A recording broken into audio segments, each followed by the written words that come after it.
know why that was muted, but how's it going, everyone? And welcome to another edition of the Ryan Ripken Show. I'm your host, Zach Bollinger. No audio. Are we still? Is there no audio? Can you guys hear me? We all good on audio?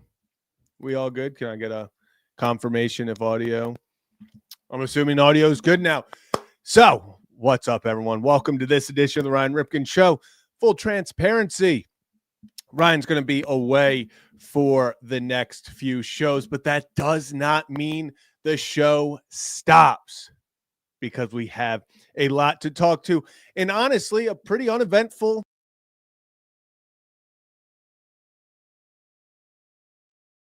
don't know why my audio is just not performing the way it should, but gosh, just what an uneventful year in Baltimore, for real, honestly, right? Just nothing happening. It's been 24 hours now since the Baltimore Orioles made an insane splash. What are you going to do? But let's talk about it. It's official. The physical has been passed. The ink is bone dry on that contract, and there is a polar bear. There is a polar bear heading to Baltimore. Pete Alonso, if you missed our live stream talking about it yesterday, go check that out on the Ryan Ripken Show page or Kevin and Zach React. Both pages we simulcasted. Wow. If I told you I was over it, I would be lying.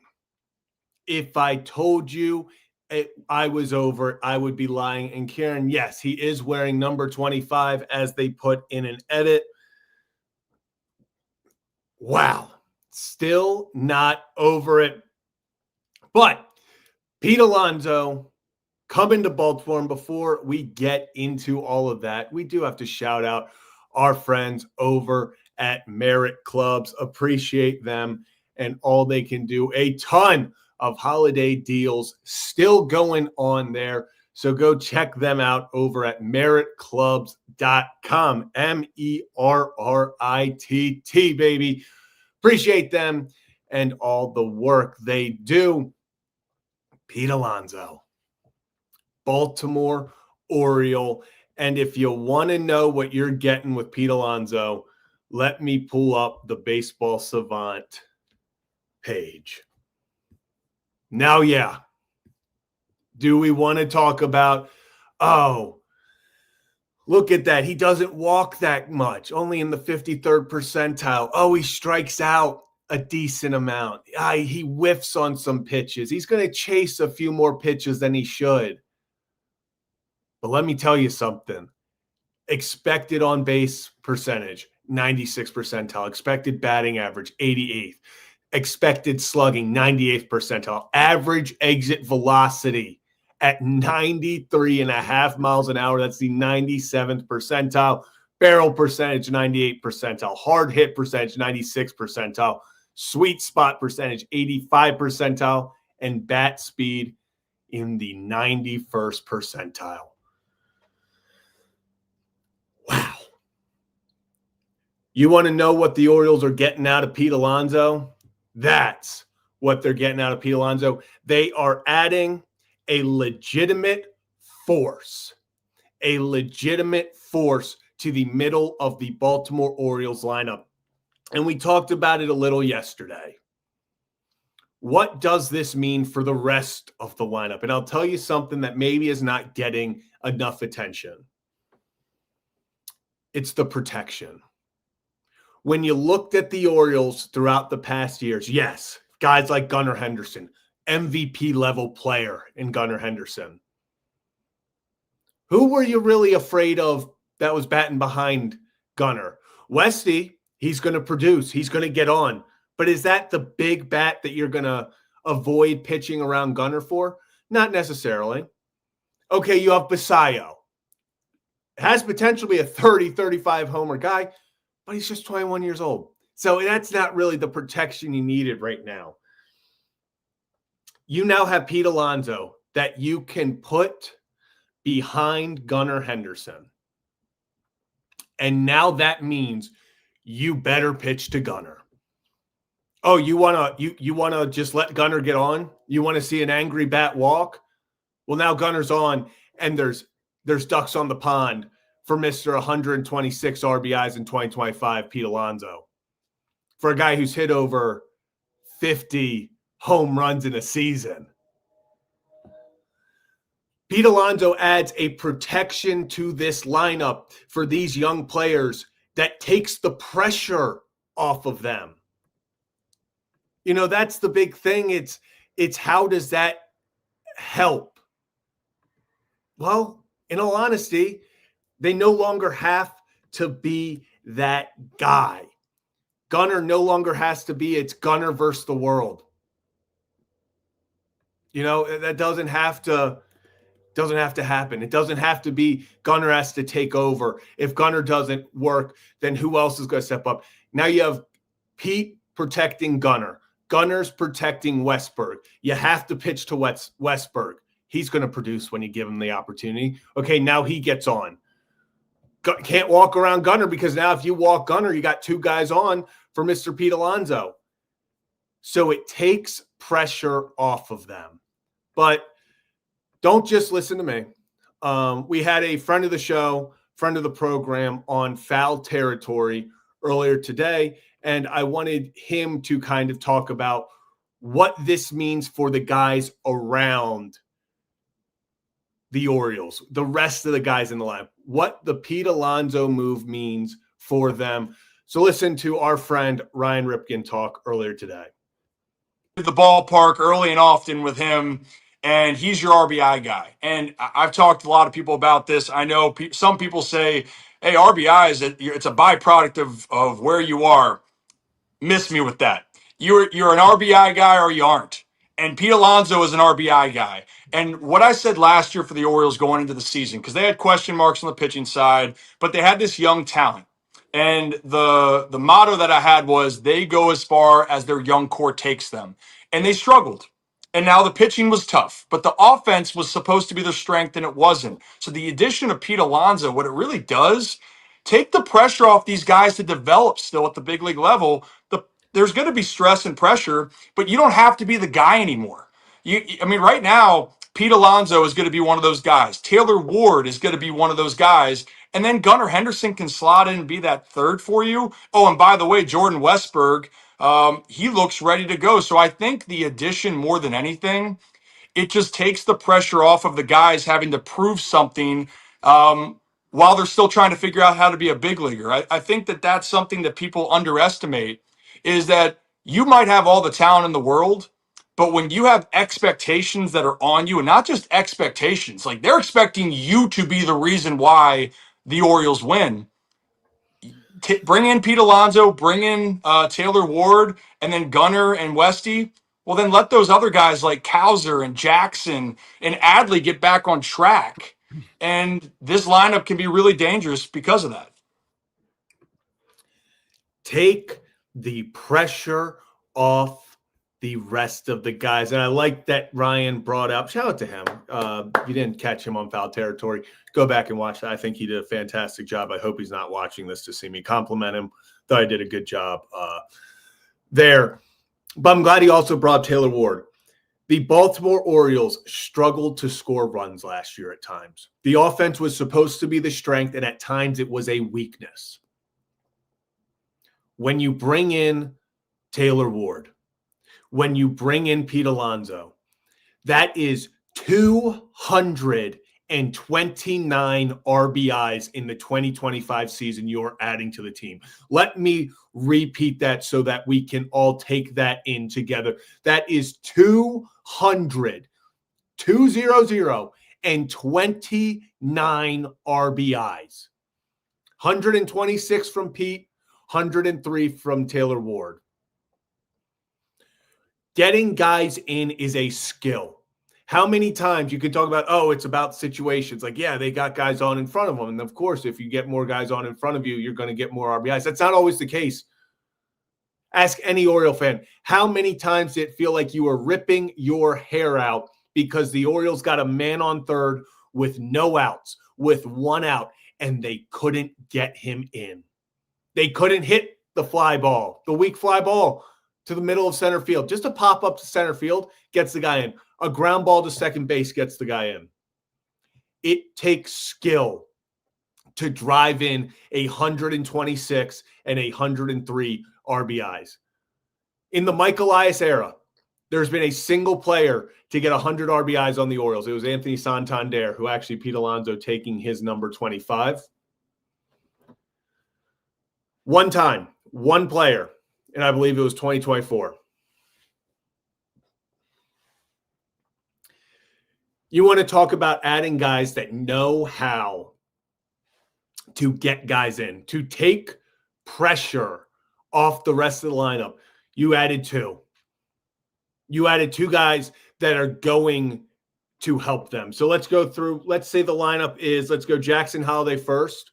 Let's go Westberg second. I'm going to put Gunnar third, Alonso fourth, and let's put Taylor Ward 5. Jackson Holiday, your only job is to get on. You don't have to be bigger. You no longer have to be the superstar number 1 prospect. You don't have to be the guy. You don't have to hit 30 home runs. You don't have to bat 350. Get on base. Jordan Westberg, continue to produce. Gunnar Henderson, the pressure is off. You're no longer have to be the guy. You look at Pete Alonso batting behind you. They have to pitch to Gunnar. And I'm going to tell you this, when you have to pitch to Gunnar, when he's getting more fastballs because he gets ahead 2-0, and the pitcher, the last thing he wants to do is to walk Gunnar in front of Pete. Gunnar's going to get fastballs. And when Gunnar's consistently getting more fastballs, you know what happens? The ball leaves the yard. The ball's hit to the gaps. Gunnar gets on. Gunnar had a down year. He was still one of the best players in the league. Gunnar Henderson is a superstar who I believe this addition of Pete Alonso is going to only elevate that. Okay, so let's say Gunnar gets on. Let's say maybe Westy did as well. Now Pete's up. Well, you kind of want to pitch around Pete. I mean, you can't give up the 3-run homer. Oh, crap, you just walked Pete Alonso. Bases are now juiced for Taylor Ward, who knows how to get the ball in, to get runs in, put the ball in play.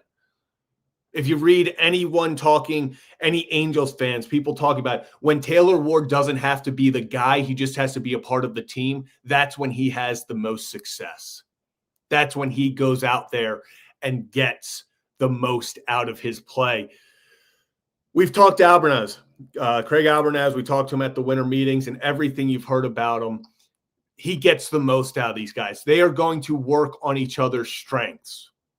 It's not always going to be about, hey, we have a cookie cutter mentality of everyone's got to be a power hitter, a pull hitter. They are going to work on everyone's individual strengths to make them good as an individual that can help the entire team. I think we are looking with the protection added to this team, with a new coaching staff and philosophy added to this team. This lineup is going to be scary. I forget the site, so I apologize, but projected WAR offensively in all of Major League Baseball, they updated it after the winter meetings. Projected WAR, wins above replacement offensively as a team, projected in the 2026 season, the Baltimore Orioles are 3rd, only behind the LA Dodgers and the New York Yankees. The Orioles, by WAR projections, are projected to have the 3rd best lineup in baseball. And that's without guys taking that step. That's without Basayo getting more comfortable. That's without Dylan Beavers being even more comfortable than he already showed as a rookie. Jeremiah Jackson. Jeremiah Jackson's the guy that's almost kind of forgotten about. He's going to post up wherever he needs to. He's going to come in late in the games. That guy just finds a way to get on. That guy finds a way to get on. So the lineup looks awesome. The lineup looks incredible. But now we got to think about, what does this move mean for the Orioles? What's next?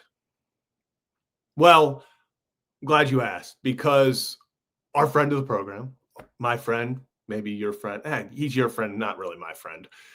Friend of the program, Ryan Ripken, talked about this again on Foul Territory, about what is next for the Baltimore Orioles. And listen to what he has to say. Rumors about, Edward Cabrera, Mackenzie Gore, guys that have team control and have that upside to be, let's just say they're a third on a staff, but have an upside to be a one. Not going to go that far to say as a one, but they have the upside to. Kobe and a couple guys I could see happening. But the reality is something has to give. And I think what Mike Elias in the front office realized that last year they wanted to see with the crop of players that they had developed, who was going to be a part of their plan and who was going to take that next step. And the reality is, they might have gotten some of those questions answered, and others might be undefined, but they can't wait any longer. I think that's the bigger part. They need to win. Look at the rest of the AL East. It's a gauntlet. Toronto's window is wide open. The Red Sox and Yankees, they don't rebuild, they retool.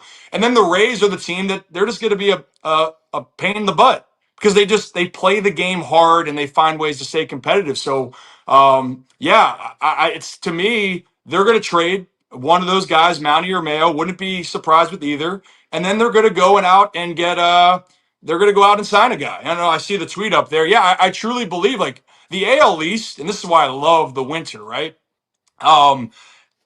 This division, if you are for real, you got to go out there and spend. You got to go out there and make moves. So I for sure think Baltimore is at least going to make two more moves here before we get towards spring training. I mean, two big moves to be specific.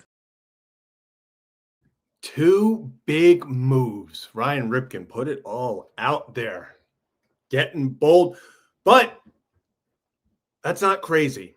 It's not crazy to think the Orioles are going to make two big moves. And it's definitely not crazy to think that they could make some of the biggest splashes still in all of baseball. Because now you look at it. You have Pete Alonso. He is going to post 160 games at first base.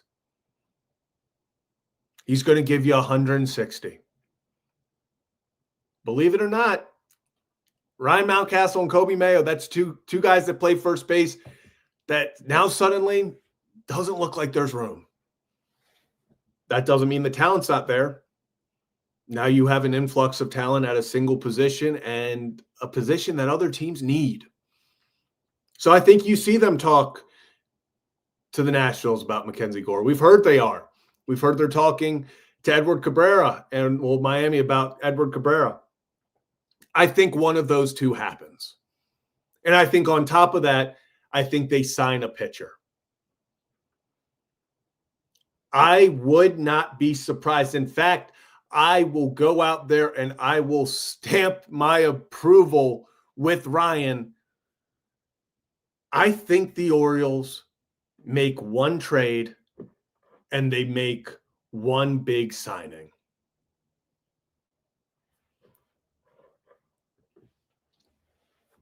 I think Framber Valdez or Ranger Suarez, maybe. We've seen Imai.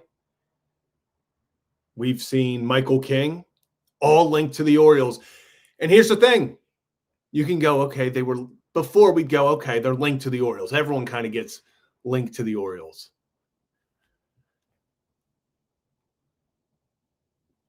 Now there's precedent. The Orioles aren't messing around this offseason. They went for it to get Kyle Schwarber. They came up just short. Schwarber took their offer, gave it to Philly for one last chance to match. They decided to. He goes back there. They went all in on Pete Alonso. They got their guy. The Orioles aren't messing around this season. They're going for it. The money's there. And maybe more importantly, in the trade market, they have talent to do it. This entire offseason is about, or this entire past trade deadline was about getting an influx of talent back into the organization and into just the minor league system to build up the farm system, not solely because you're thinking, hey, all these guys are going to be great Baltimore Orioles one day. You didn't acquire 18 guys at the trade deadline, 18 prospects, because you think all 18 are going to be playing for the Baltimore Orioles. Let your farm system work for you. Go out there, trade these guys. I would love a Mackenzie Gore. I would love Mackenzie Gore. Get another lefty with number one upside. Bring him to Baltimore. Bring him to Baltimore and add him as your number three. But I don't think they stop there. I don't think just because they go get a Mackenzie Gore, just because they get an Edward Cabrera, I think they probably land one of those two. I just have a feeling they want a young, controllable pitcher. If they're going to give up talent, if they're going to give up Kobe Mayo plus a few mid-level prospects, they want talent back, and they want controllable talent. Maybe it's Freddie Peralta. They've been in on him. I've talked about it many times. I have been screaming from the mountaintops for a few months now. Freddie Peralta makes so much sense. Go get a guy. He's only costing you $8 million this year. The Brewers aren't paying him. Get a guy, trade for him, try to sign him to an extension if you can. We'll see how much he would cost to get prospect-wise. You had Freddie Peralta and one of Framber or Suarez. I mean, listen, you want to talk about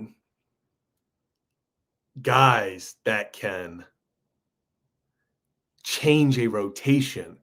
You would have Kyle Bradish, Trevor Rogers, Mackenzie Gore or Freddie Peralta, a Framber Valdez or a Ranger Suarez. Then Dean Kramer's your five. And I don't think people understand Dean Kramer is your five. If Dean Kramer is your five, you're doing something right. You're doing something right. So, hey, this is all starting to come together. The Orioles have this ammunition to go out there and make something happen.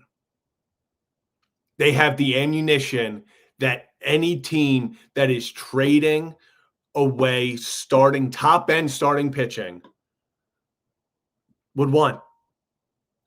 The Orioles now have an influx of minor league pitching. They have an influx of minor league hitting. They had 3 picks in the first round last year. They have guys that other teams would want, that they wanted in the draft. The Baltimore Orioles are not done. In fact, I would go all the way, maybe getting ahead of myself, but I feel pretty confident in saying not only are the Orioles not done, this thing might just be getting started. Because every player out there, every starting pitcher, doesn't matter if they're a free agent, if they're on the trade block, one team keeps getting brought up. And it's those pesky boys in Baltimore. Mike Elias is operating with an aggression we have not seen in Baltimore. There is an urgency to win. They want to win, and they want to win now. And in a stacked AL East, like Ryan just talked about, where he hit the nail on the head. Yankees never rebuild, they retool. Yankees are always going to be the Yankees. The Red Sox talk about a team with young talent. They're looking to upgrade. They're trying to bring Bregman back. One of the big reasons that getting Pete was so big, not only did you bring him to Baltimore, the number 2 team was Boston. You were going to have to face him 12 times a year. That green monster, that's 50 home runs right there. You take Pete not only away from going to a rival, but you bring him to Baltimore. The Blue Jays, they're in on Kyle Tucker. They're still looking to add. This team was just in the World Series. They just spent $210 million on Dylan Cease. Think they're going anywhere? The Rays could send out 26 guys that you have never heard of in your entire life, and they'll win 85 games. It's just what the Rays do. The AL East is the best division in baseball. You can look at the NL West. I agree. They've got top-heavy teams. But it's hard not to look at the Baltimore Orioles in this stacked AL East and say they can compete. Not only that, but Ryan made a few other, bold claims about going out and getting pitching. So let's react to one last Ryan Ripken foul territory clip, and we'll talk on the other side. Losing games 8-7 because the rest of this offseason, like you just said, the American League East is gunning after some pitching. The American League East is gunning after the rest. You can't just continue to add to your position players if they don't add to the pitchers. You said they're going to add to the starting rotation, but I get that in $5, and I got $5 at the end of the offseason if it doesn't happen. Well, I hear you. I see what you're trying to spin here, but I can say pretty confidently, they're not going to get burned twice. I would be shocked. And what I mean by that is last year they were trying to figure some things out. And I think one part that people are missing when new ownership comes in, some of it's hitting the ground running. Others is let's assess what we have and go from there. With what happened last year, it stung so deeply and it was deep rooted in Baltimore. Everything that Michael I said on his wish list has happened so far except starting pitcher. They will make another move. It's not a maybe, it's a guarantee. They will go get another guy. I think that they get two for all the reasons that they mentioned. And this is even for the long term of it. We're talking about building momentum. Baltimore, even with the down year last year, if we look in that division, they make a couple moves. Baltimore, just like Toronto, Boston, New York, they can win the AL East, and not only win the East, they could go to the World Series. So I think the urgency's there. And I think the best lesson is learning from the past. And I know that Mike Elias in the front office took a lot of heat last year. But one thing I want people to understand is there was a reflection period and going, I didn't do enough. I messed up. And his actions now have to speak louder. And so far, his actions are showing he's learned a lot. But when the deal's done, people will feel a lot better. But I know a move's coming, and I'm just curious on if I'm right on who it's going to be. There you have it. A Ryan Ripken guarantee. So if it doesn't happen, go yell at him, not me. Just going to say it. Yell at him, not me. But a guarantee that something is going to happen. And you know what? I'll double down for him. I guarantee it too. Kobe Mayo and Ryan Mountcastle.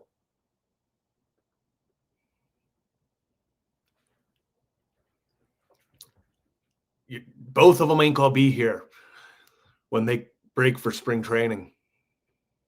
Doesn't make sense. Both those guys have value, and they have value to teams that need first basemen.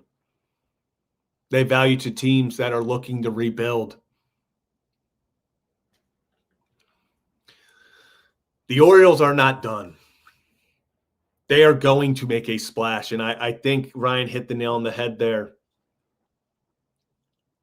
They're learning from last season. They're learning that, hey, we didn't do enough. They saw what the team had. They identified, hey, we're letting the young guys take that step because we said all last season, it doesn't matter what you do. It's up to the young guys to take that step if they're going to compete.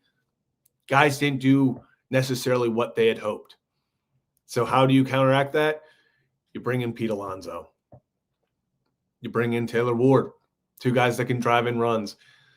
You go out there, you get Ryan Helsley. You bring back Andrew Kittredge. I still think they go get another back-end bullpen piece. I don't think they're done there either. But maybe most importantly, this team has the aggression and has the ability to go out and make a move happen. They almost have to make a move. They have an influx. They have too many first basemen, too many talented guys at first. Do not be surprised if the Baltimore Orioles break for spring training in February and they have another frontline pitcher from a trade and another frontline pitcher from free agency. I'm seeing some questions. One, if you're in the channel, hit that like and subscribe button. Ryan Ripken Show. We are live at 5 Monday through Friday. Little different over the next few episodes over the next week. Ryan is not going to be on the show. He will still be keeping up to date on Twitter and all of that. So make sure to follow him over there at the Ryan Ripken Show. I'm Zach Bollinger, if you do not know. I'm going to be over the next week or so. Brad will be in on some days as well. But for the most part, I'm sorry you're stuck with me. But if you're going to be stuck with me, I'm glad we're talking about something this fun, something that we haven't seen. I'm 25 years old, almost 26. I am very confidently saying this is the most fun I've ever had in an Orioles offseason. And it doesn't just mean, oh, they've gotten the best players. Yeah, I think Pete Alonso, Ryan Helsley, adding Taylor Ward, getting Andrew Kittredge back, I think they've done a lot. But let's also talk about the rumors. Every rumor, there's one team that's in it, and it's the Baltimore Orioles, to the point where it almost feels comical. And before, you would sit there in previous offseason when the Orioles were mentioned, you'd go, oh, they're just for leverage. And it felt like that again with Kyle Schwarber. It's like, they got the contract out of the Orioles, and then they just went to Philly and signed it. That stung. This ain't your dad's Orioles team. This might be your grandfather's Orioles team. Might be, or I guess depending on your age, it might be your dad's Orioles team. This is a team that's going for it. This is a team that's trying to win. They're being aggressive. I've never seen the Orioles move with this amount of urgency, with this type of aggression. They want to win. This ownership group wants to win. And John Morosi talked about it yesterday on MLB Network. And I'm going to be honest, it got me fired up. I have never in my life heard the Orioles talked about in this manner. John Morosi talked about, it was Ken Rosenthal, I believe, on Foul Territory, talked about, hey, this Orioles team is doing something that no one expected. They are putting together an incredible team. They are moving with an aggression we've never seen the Orioles move with. But at the same time, he even echoed, this team is not done. And then something he said that stuck out to me. He said the ownership for a mid-market team is stepping up. Say what you want about Rubenstein and tossing the hats out. You can say, oh, hey, 2025, we got a bobblehead of him when we're losing games. You can make the jokes. But what you can't say anymore is that David Rubenstein and company are not stepping up to the plate. Ken Rosenthal talked about it yesterday. He said this ownership is stepping up and saying enough is enough. We are not a last place team. That lit a fire under this ownership. They are stepping up and saying enough is enough. It is time to go. It's time to go. And that's what's happening. You don't sign Pete Alonso for 5 years. And I want to point this out. 5 years, $155 million, zero deferred, zero opt-outs. This isn't one of your classic Orioles contracts where you're sitting there going, oh, it's really a 2-year deal. Oh, it's really a 1-year deal. So they didn't sign Pete to 5 years and give him an opt-out after one.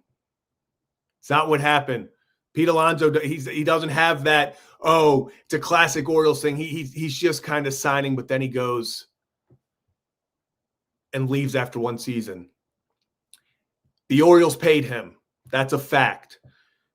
But Pete Alonso, one of the top free agents on the market, a superstar in Major League Baseball. Not only did the Orioles commit to him, but a superstar free agent committed 5 years to the Baltimore Orioles. 5 years. No deferred money, no opt-out, limited trade clause. Pete Alonso is an Oriole until 2030. That doesn't get you fired up. I don't know what will. Because it doesn't stop there. Doesn't stop there.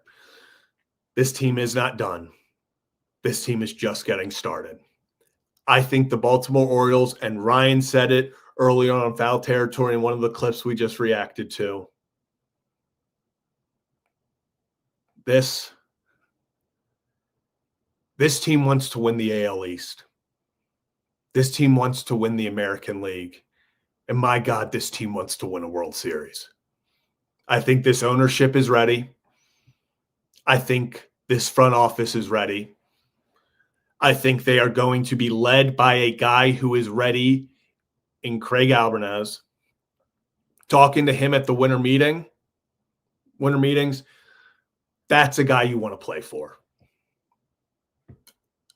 Off camera, we had maybe a 30-minute conversation with him. If you want to see the full interview, it's on this channel. Go check it out after this live stream. We had Craig on for about 12 minutes, so go check that out. He talked about why he chose Baltimore. He talked about his mindset, dealing with adversity. Go check that out. But something I took away is I understand why every player who's ever played for him, why everyone who's ever been around him says everyone would go to war for this guy.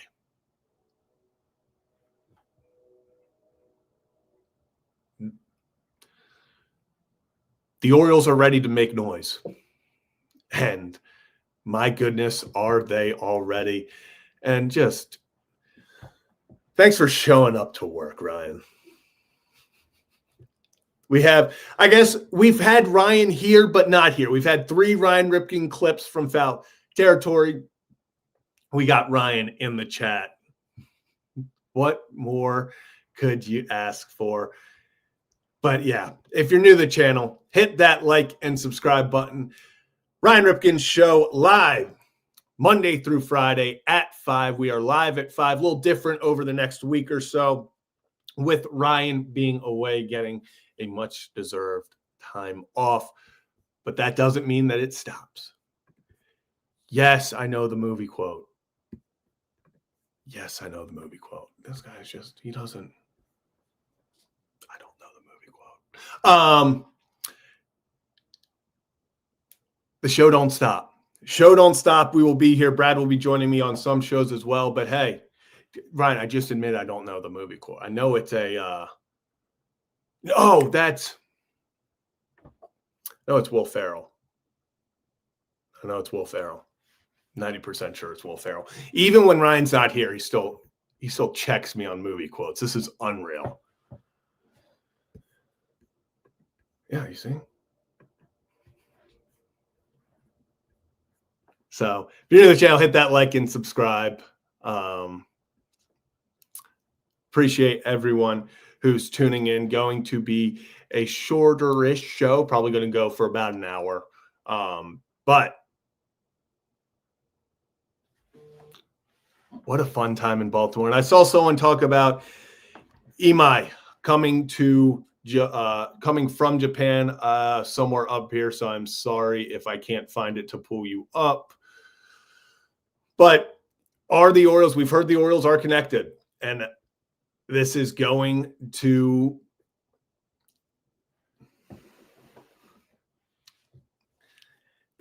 I don't want to say this is going to come to us as a surprise, but I don't think it's unrealistic. Usually you would see a team, you'd see the Orioles get grouped in to these other big market teams. And you're like, yeah, no way the Orioles compete. there's a domino effect. We had John Morosi on the show at the winter meetings, and he talked about sometimes you have to overpay.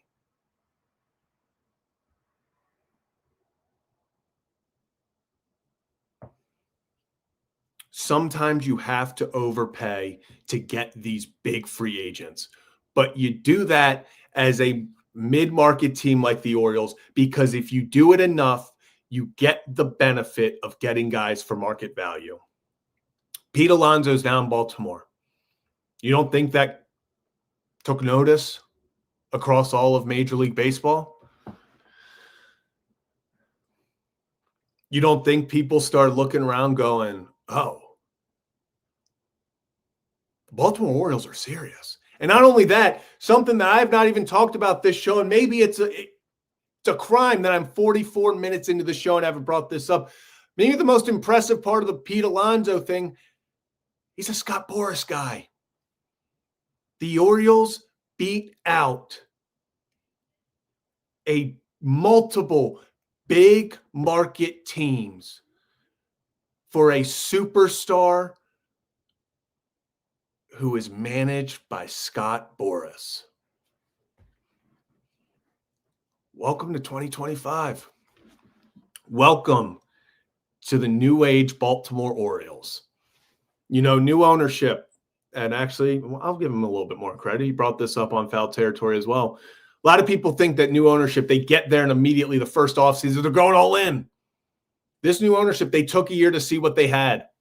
They wanted to understand what this team had, what this team needed.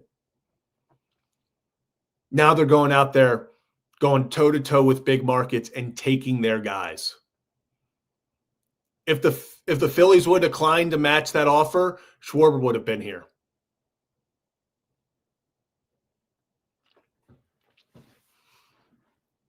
This ownership, we talked, Mike Elias at the GM meeting said, hey, we don't have a cap. We don't have a budget. You know, money is not an issue. They're giving us total reign of that. A lot of people laughed.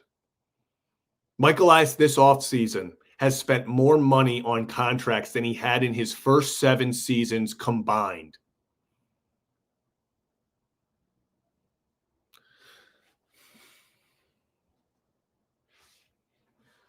And actually, we do have confirmation. It is going to be, it looks like 25. So get your Pete Alonso 25 jerseys and get them ready for opening day, because I'm ecstatic. There's a buzz around the Baltimore Orioles again.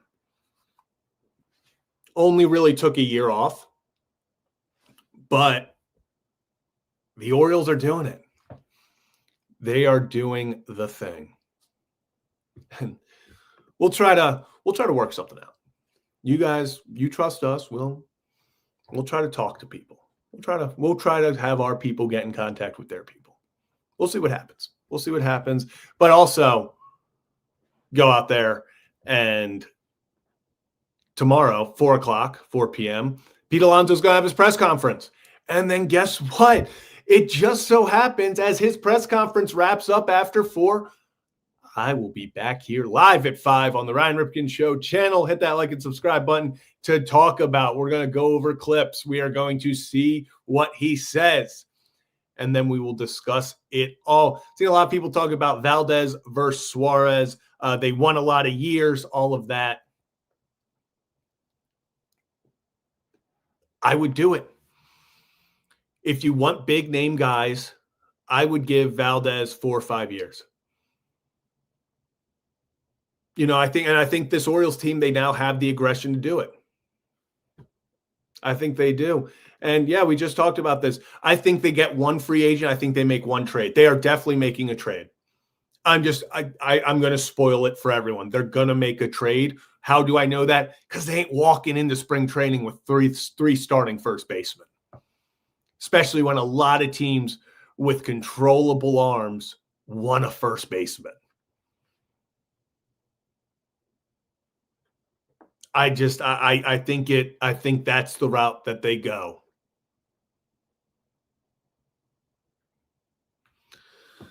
I would be shocked. would be shocked if they didn't make one big trade. They're leaving here with something. They are leaving here with something, and I could not be more ecstatic about it. I just think that this is I would love for it to be Mackenzie Gore. I don't know. Something feels right about that. Mackenzie Gore in Baltimore, maybe Kobe Mayo's in Washington, maybe it's Mountcastle plus some prospects, Kobe plus some other prospects. But I have a feeling. And this is something that I think is really funny. And, when we talk about this lineup, Sam Basayo has the potential to hit 30, 35 homers. I mean, we saw the power on display in his first 31 games. He's got the potential to hit 35, 40 home runs. That guy's going to bat like 6th or 7th at best because you got a bunch of dudes now. Colton Cowser, I know people aren't the most hype about Cowser. Yeah, he had a down year. He barely hit above 200. Let Alvarez work with him. Let this new pitching or hitting staff work with him. I think Cowser's in for a massive bounce back. And yeah, you know what? I think this may and I talked about this yesterday. Taylor Ward, if he was your big addition to the lineup, okay. It's a lot of RBIs. You help out in that aspect. But are you really terrified of Taylor Ward? Not really. You had Taylor Ward on top of the fact that now you got Pete Alonso sitting there in the middle of the order. You had 103 RBIs on top of the 126 you added with Pete Alonso. There are a lot of runs that are going to be scored. And as we talked about, as Ryan mentioned on Foul Territory, the next step is to get the pitchers so you can go in the postseason and make some noise. This Orioles team wants to win, and they want to win now. I think that's pretty fun.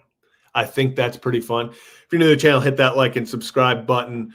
Going to go over, obviously, Travis Jones did just sign a 3-year extension with Baltimore. He was going to be we found out, a restricted free agent. I'm going to get into that in just a few minutes, but wanted to put a bow on this Orioles conversation because, man, am I fired up.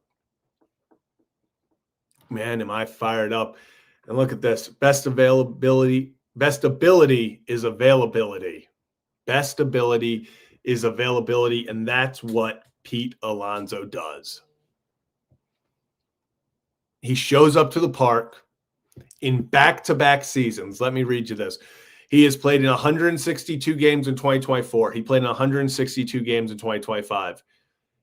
What a 2023, tough. Only played in 154 games. 2022 only played in 160. 2021 only played in 152. Obviously, they shortened the 2020 season, played in 57 of the 60. 2019, he played in 161 of 162. This guy in 2022 had 131 RBIs. He had 118 in 23. He had 126 last year.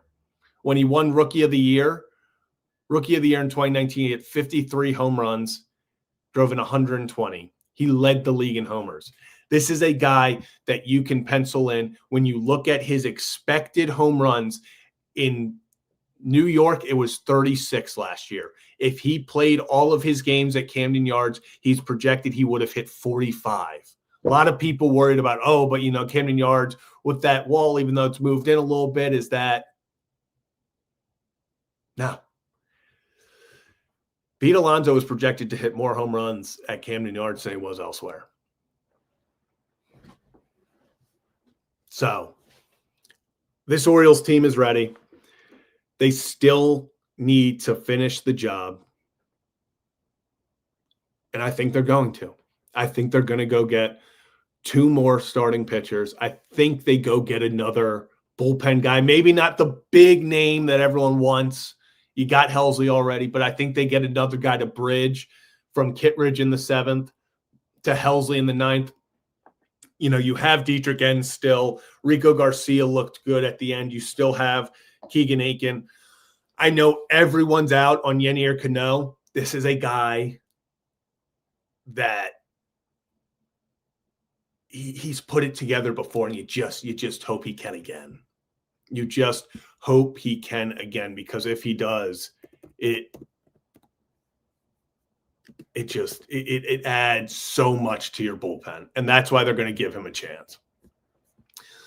That's why they're going to give him a chance. So if you're new to the channel, hit that like and subscribe button. I know I've said it a few times, but Ryan Ripken Show live Monday through Friday at 5 o'clock. Last thing, just a little housekeeping before we get out of here, because we do talk all sports. Our backbone is always going to be baseball. We love baseball, and my goodness, do I get fired up when the Orioles are playing good baseball and when they're playing aggressive in the offseason. But did want to bring this up because, hey, when a guy gets paid in Baltimore, we got to talk about it. Travis Jones with a very deserving 3-year, $40.5 million extension, $25 million guaranteed. Jones was a pending free agent and is now locked up. This is a guy, especially with the uncertainty around Matabike, you had to bring this guy back. They get the job done before he ever reaches free agency. A lot of people thought he was as good as gone. He was a top 10 free agent projected. He was probably leaving, but the big guy stays in Baltimore. Next up is probably Tyler Linderbaum that they are going to focus on. So we will see how that goes. If they're able to reach an agreement with him, I hope so. We will also find out the entire cap ramifications of this deal over the next few days. But the Orioles are making big splashes bringing in guys, and the Ravens are trying to keep a young core together. They do not want to go, obviously, into a rebuild with a ton of free agents. Big thing for Baltimore has always been the trenches. They need to get better there on both sides of the ball. This is a step in the right direction, keeping your big guy, no big nose tackle in Baltimore. So if you want a little bit more on that, Kevin and I might talk about it a little later on, maybe tomorrow. I'm sure he has a million things out about it already, but wanted to bring that up before we get out of here. Lamar Jackson back at practice, or Darius Washington with another full practice. So we'll see what happens this Sunday. Ravens take on the Bengals. I mean, if the season's ever been on the line, it's this week. Got to win out to make the playoffs, it seems. So first step is going to be to win on Sunday. We will see how that goes. If you win on Sunday, you have a little bit more hope going forward. Just win, go 1-0 each and every week, and we will go from there. It just feels like, can the Orioles and Ravens ever be good at the same time? I'm not going to lie, guys. When we started talking, obviously, after a rough Orioles season and all the hope surrounding the Baltimore Ravens, I didn't necessarily think that on December 11th, or I guess December 10th, so yesterday, the Orioles would be the team getting me fired up to distract me from the Ravens. Be honest, if the Ravens have another back-breaking turnover, I will be I will just be telling myself the entire time, we got Pete Alonso. So that's going to kind of wrap it up for this edition of the Ryan Ripken Show. I'm Zach Bollinger. Ryan will be back in a little bit. He'll be back when he's back. But over the next probably 6-7 episodes. I hate that I just said that. I'm so sorry, guys. Over the next 6 episodes, it's going to be me for the most part. Brad will also be joining us. Maybe we get some Kevin Ostreicher, maybe a Wild Rocco DeSangro. I don't know. We'll see what happens there. But appreciate everyone for tuning in. What a fun time in Baltimore. Baseball is better when Baltimore's good. And my goodness, is Baltimore way better. Baltimore is a baseball town with a football problem. People here love their baseball, and the Orioles are going for it. I'm excited to see what happens. I do not think the Orioles are done. I believe that they are just getting started. They are in on every pitcher: Framber, Suarez, Imai, Michael King, Freddie Peralta, Mackenzie Gore, Edward Cabrera. You name a pitcher available, the Baltimore Orioles are going to be involved. And this ain't like before. This isn't like before. Just because the Orioles are mentioned as a possibility doesn't mean that they're just being used for leverage. This team has made the deals. They've made their money. They've given out their money. The Orioles are being aggressive, and they are going to make some noise the rest of the offseason. So hit that like and subscribe button on your way out. I'm Zach Bollinger. Follow me on Twitter at ZachBollinger18. Hit that like and subscribe button as you go out. And yeah, I will see you guys tomorrow live at 5. Orioles introduce Pete Alonso live on MASN at 4 o'clock. Then come right on over here at the conclusion of that, because we're going to talk all about it. Appreciate each and every one of you. Have a day. Have a night. Have a great stinking Thursday. And we'll see you tomorrow for another edition of The Ryan Ripken Show.